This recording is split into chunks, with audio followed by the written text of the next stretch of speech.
Hello everyone, in this video we'll learn how to download and install latest VS Code software in Windows. So let's first download the software. For that, open Google and type download VS Code. Then press enter.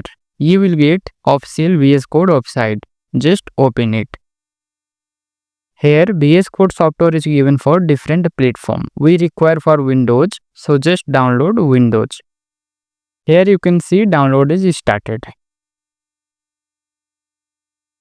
After download, right click on it and open to begin the installation. Minimize browser. Here accept license agreement and click next. Again click next, just check mark create a desktop icon and again click next. Now click install. Installation is started. Just wait for a few seconds. Guys, we have successfully installed VS Code software in our system. Here just uncheck mark it and then click on finish. Here you can see VS Code software is given. If it is not given here, just click on start VS Code. And here you can see VS Code software is given. Just click open. So guys, you can see VS Code software is successfully opened. Thank you for watching. Keep learning, keep growing.